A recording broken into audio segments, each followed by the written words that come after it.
All right, let's talk about what to do if you need to create a bunch of content that seems kind of the same. So let's, for instance, take the opportunity to look at maybe a challenge. So you're going to run a challenge in 10 to 14 days, and you decided that you want to create a piece of content or a live video or a video every single day for the next 10 to 14 days.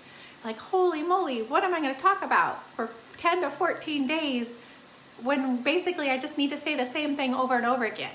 So let's switch your thought a little bit. You actually, the content isn't the same. It's the call to action that is the same. But you have the whole world of related to that call to action to choose from. So let's go through some of the different choices that you might have. And you don't have to, like, the other thing is it is highly unlikely that anyone is going to watch every single video in order.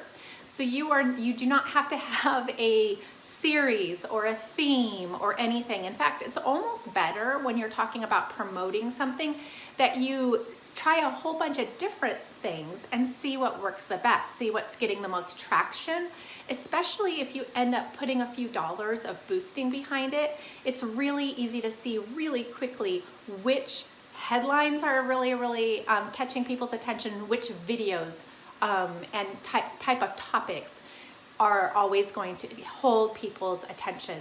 And then you can use that information for your next pieces of content, etc. So here's just a few ideas, like literally there's a million. But I just thought, like, for a challenge, here's some of the things I would start with and see how they go. So the first one is, if there's any information that would be helpful for the potential participant in your challenge to know, then you could do some like pre-trainings. I like the idea of the word pre-training.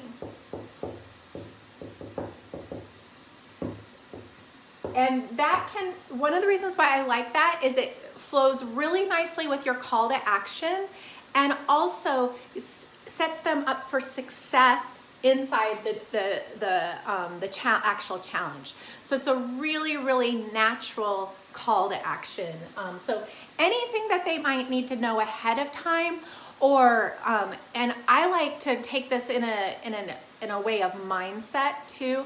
Don't just think about physical, oh, they need this knowledge in order to be able to do the things in my challenge.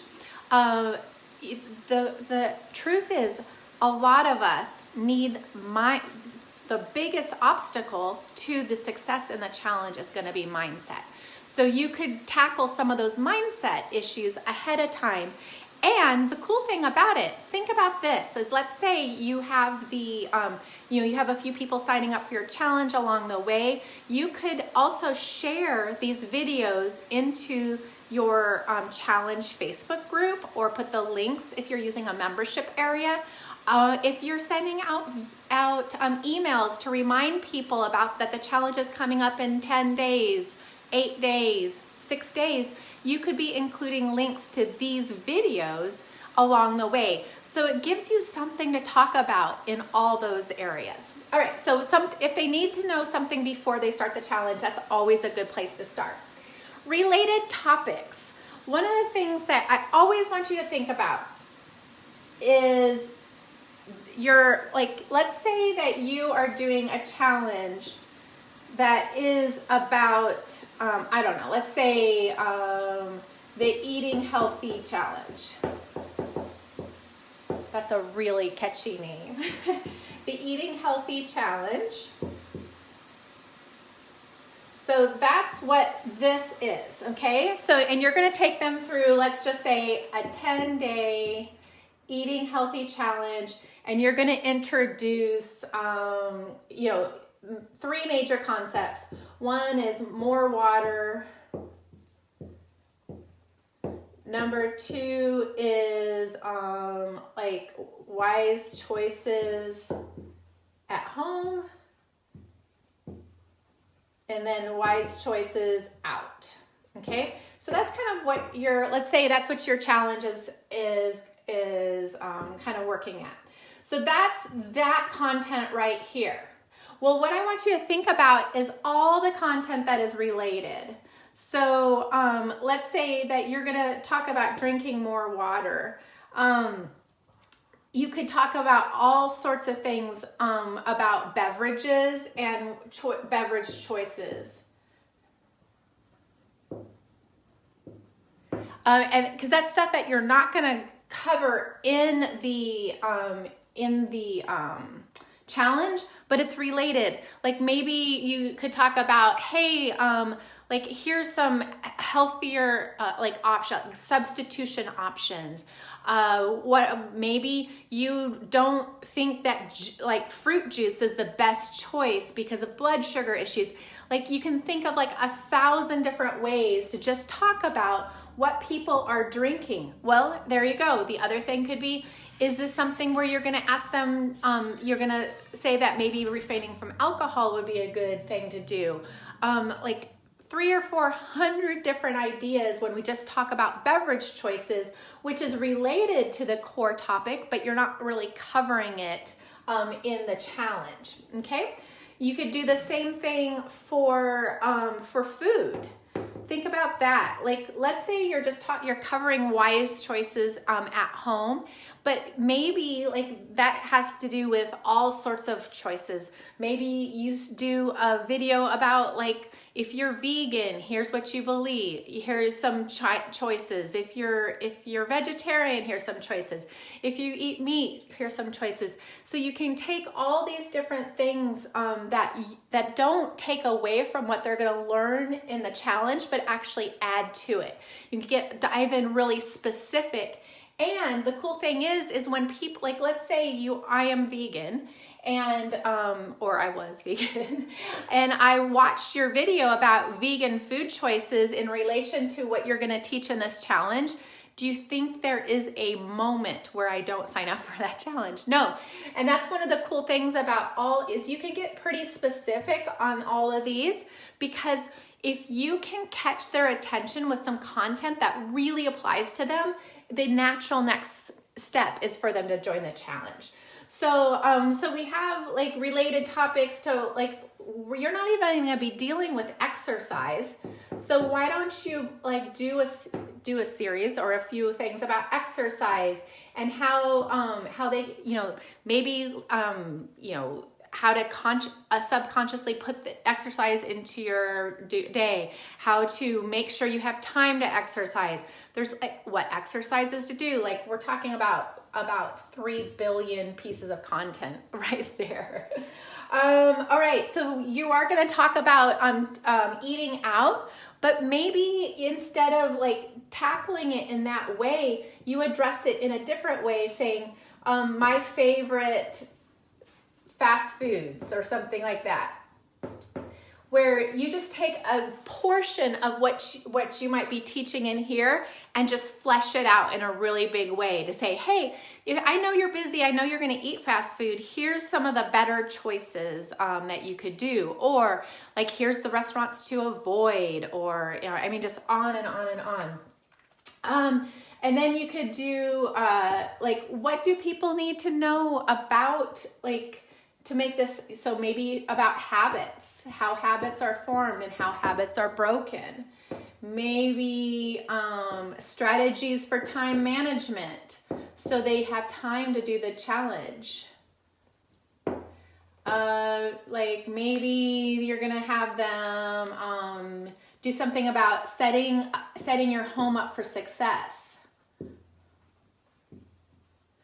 And so forth. So you can see how there's like the spoke could just go around and around and around. And then you could create things that are kind of related in between the ones that you have already picked. So related topics is a really, really a great way to do that. One way you can find related topics too is actually there's 3 of my favorite ways. Is number 1 is you search your broad topic on the Amazon bestseller list and then choose a few books that are related, open them up and look at what the chapter structure is you might find that your challenge might cover 2 or 3 things that are in that book, But then all those other 10, 12 chapters are topics that you might be able to just, use to just talk about, because like usually when a book is written about something similar to what you're doing is that a lot of the topics and structures could be used and interchangeably. So the Amazon bestseller list is a really good one to do that. The second one is to go to Google and Google it. And there's two places on the Google sheet, like the Google front page, that I really like. Right midway down your Google page is people also asked. So these are questions that people also asked when they searched whatever you searched. Super valuable. So you could find if somebody's like, hey, I just don't know how to drink more water, like get more water into my diet. And then you see that people also asked about tumblers, like what are the best tumblers for making sure you get enough water, or how much water do I really need to drink? Do I really need to drink half my weight in water, and that kind of stuff. So there's so many things in that people also asked box. And then in the bottom, and then also when you start writing the auto populated, but it's also at the bottom of that first page too, is related searches. So if you can see like, oh, when someone searched this, they also searched that. That's a really good indicator that someone who's going to be interested in this is going to be interested in that topic as well. And then the third one is, I know you've heard me say this before, but it's the answerthepublic.com website. You put a keyword in and it gives you thousands of questions that people have asked. And the cool thing about that is I always feel like it's easier to answer questions than come up with topics on their own. So you could even, say, hey, we're gonna have a Q&A today about several things that, some questions that I've seen asked a lot pertaining to this topic, and just tackle them one by one. Maybe you just tackle one per video or whatever. But it's just an easy way to get some additional related topics. And then the third one, I really, really like because it's really specific to your challenge and drawing people into you as a solution. And that's the pain to redemption stories. One of the things I thought was really, really interesting was when I was at the Association of Network Marketing Professionals conference recently. One of the things that I heard 2 or 3 times in one day, which was really surprising to me, was that people who are selling things are not spending enough time on the problem. Why do we say that? In fact, and that's because people see themselves in the problem. Does that make sense? So the more time you can really spend on that problem, fleshing out the problem, what it looks like in different people's lives, and then providing a solution, the logical next step is for them to come and join your challenge as well. So you could do that like with your own story. If you have other people who've already been through your challenge or a program that's similar, you could use their stories.